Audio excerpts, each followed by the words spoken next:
In this video, we will discuss the fouls of illegal use of hands, holding, face mask, defenseless player, and illegal batting. Illegal use of hands can be committed in multiple ways. Anything that is outside the definition of a legal block, as defined by Rule 232 and 233, is considered an illegal use of hands. We also have more specific definition of illegal use of hands. First is if a runner grasps his teammate. If a runner holds on to a teammate for any extended period of time, it's illegal use of hands by the runner. This doesn't mean that he can't touch a teammate, but he can't hold on to the jersey, arm, or pad.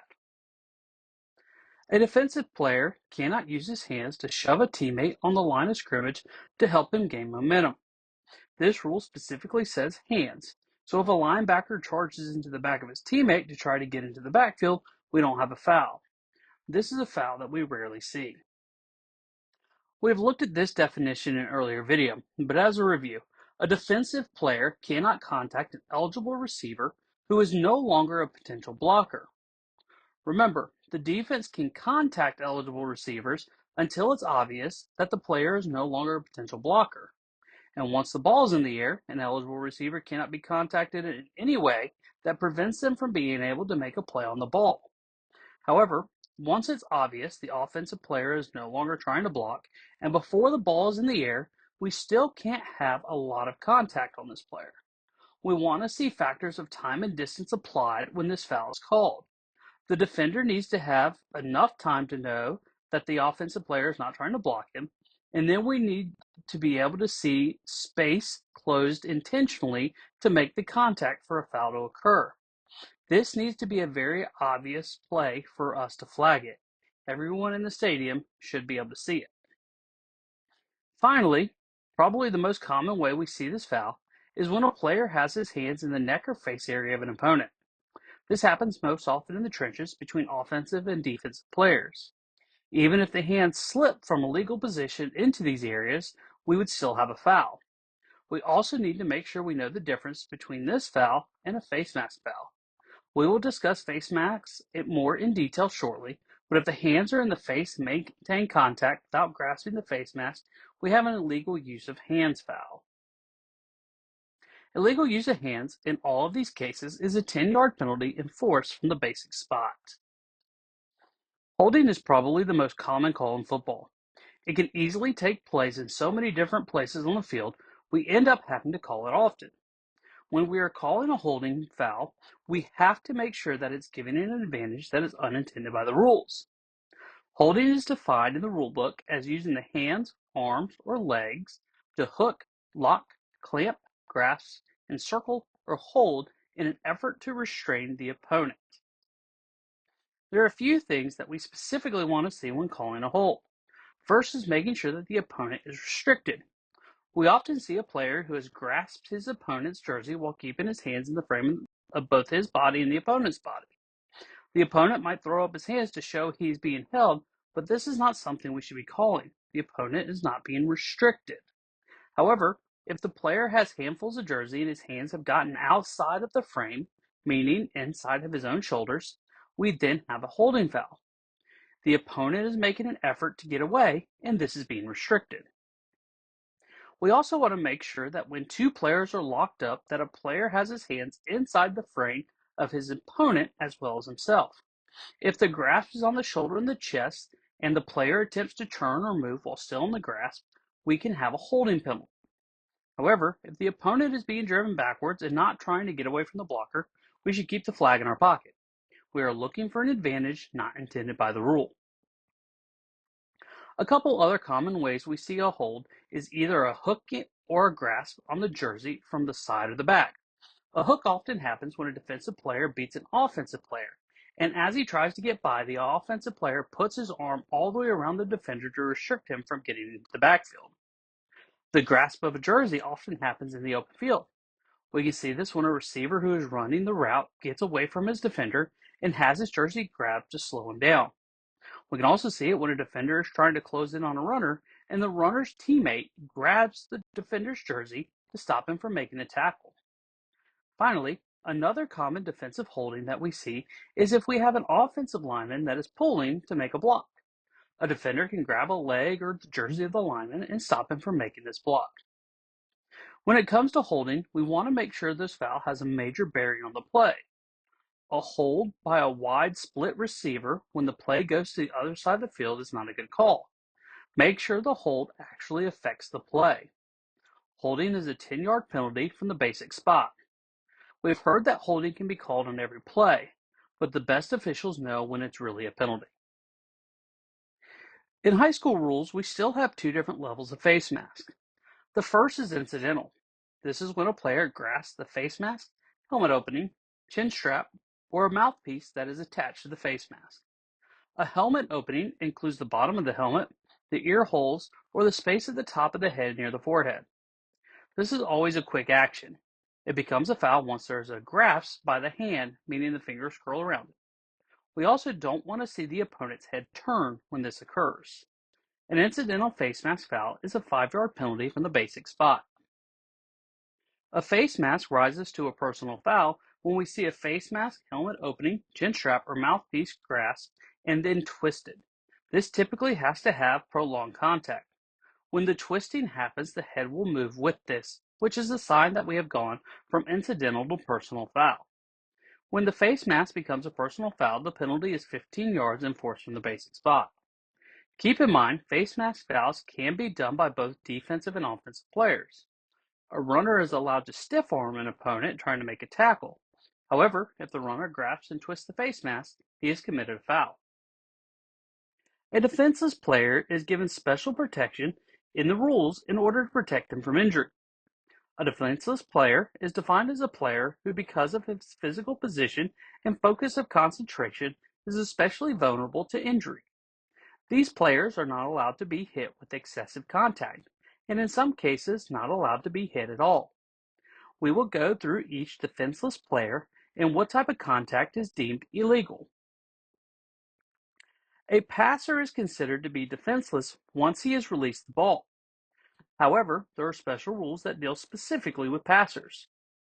Contact that is not late is legal on a passer. This means that the tackler who was committed to the tackle before the pass and could not do anything to avoid it. However, if the contact is avoidable or falls under the category of any other personal foul, this is roughing the passer. A runner who is firmly in the grasp of a tacklers and who has had his forward progress stopped is also defenseless. In this case, no extra contact is allowed, and if another opponent makes avoidable contact, we have unnecessary roughness. We are looking for a runner who is clearly no longer able to move forward and is either going to the ground or being driven backwards. Kick returners are especially vulnerable to contact because they are having to focus on the football, which is typically high in the air. We know that interfering with a kick returner before they make contact with the ball is illegal, even if contact doesn't occur. This is kick catching interference. Once the ball is caught, the returner is allowed to be contacted, as long as the contact is not forcible or excessive. The same is true if the ball is muffed or grounded. Once the returner has had time to protect himself, typically meaning he has made a football move, then he is no longer protected from forceful contact. Once a player gives himself up and is sliding feet first, no contact is allowed. We are looking for a ball carrier who is clearly sliding in this situation. If there is contact made with this player that is avoidable, we have a foul for unnecessary roughness. Players who are not attempting to participate in the play anymore and are clearly away from the ball carrier are also not allowed to be contacted. When it's clear a player is no longer trying to help block or make a tackle on the runner and simply watching the play develop, must be protected from cheap shots. Forcible contact is not allowed on this player, and it's an unnecessary roughness foul if it occurs. Finally, we have already discussed a blindside block. These players, who cannot see a block coming, are considered defenseless. If there is forcible contact made on these players without being initiated with open hands, we have a foul for an illegal blindside block. Receivers have specific rules when it comes to them being defenseless. Contact is unavoidable when dealing with trying to disrupt the ability of players to catch a pass. However, because of their focus on the ball, they are still considered defenseless. There are three different types of players that are specifically dealt with as receivers with these rules. The first is simply a receiver who is attempting to catch a pass. The next is a player who is the quarterback's intended target, but the ball is either intercepted or almost intercepted by the defense. Finally, a player who has completed the catch of the ball, including a player who has intercepted the pass. All three of these players are allowed to be contacted in a non-forcible way, provided it is not pass interference. However, if contact is forcible, there are three criteria that can make the contact legal when dealing specifically with these receivers. First, if the forcible contact is a result of two players making a play on the ball and it's unavoidable. For example, two players who are concentrated on trying to catch the forward pass and can't see each other that run into each other hard would be considered legal. Keep in mind, all eligible players have equal access to the ball once it's in the air. Next, if the contact is initiated with open hands, just like a blindside block, we want this contact to be with open hands that are extended away from the body and are making the majority of the contact. A good rule of thumb is having the elbows extended more than 45 degrees and not having them immediately retract into the body with contact. Finally, we can have forceful contact if it's part of a wrap-up tackle. This means we are looking for a player who might initiate contact with the shoulder, but both arms are around the player and are part of making the tackle. While there are a lot of different rules for defenseless players, the easiest thing to do is always rule on the side of player safety. Anytime we have a foul against a defenseless player, it's a personal foul and it's a 15-yard penalty from the basic spot. Batting is the intentional slapping or striking of the ball with the hand or arm. The most important part of this when dealing with illegal batting is the fact that this must be an intentional act. If the ball is hit while trying to recover or catch it, we consider this a muff. There are different times when batting is legal, but other than one exception, if a ball is grounded, it cannot be legally batted. This counts for kicks, fumbles, or backwards passes that have hit the ground. Here are the times when batting is legal. First is when a fumble is still in flight and has not hit the ground. This ball can be batted by any player in any direction he wants. A forward pass can be batted any direction by any eligible player. If an ineligible player bats the ball, we have illegal touching instead of illegal batting. A backward pass that is still in flight can be batted in any direction by any B player. However, it can't be batted forward by Team A. A low scrimmage kick that is still in or behind the neutral zone can be batted in any direction by any player. Typically, we see this as an attempt to block the kick.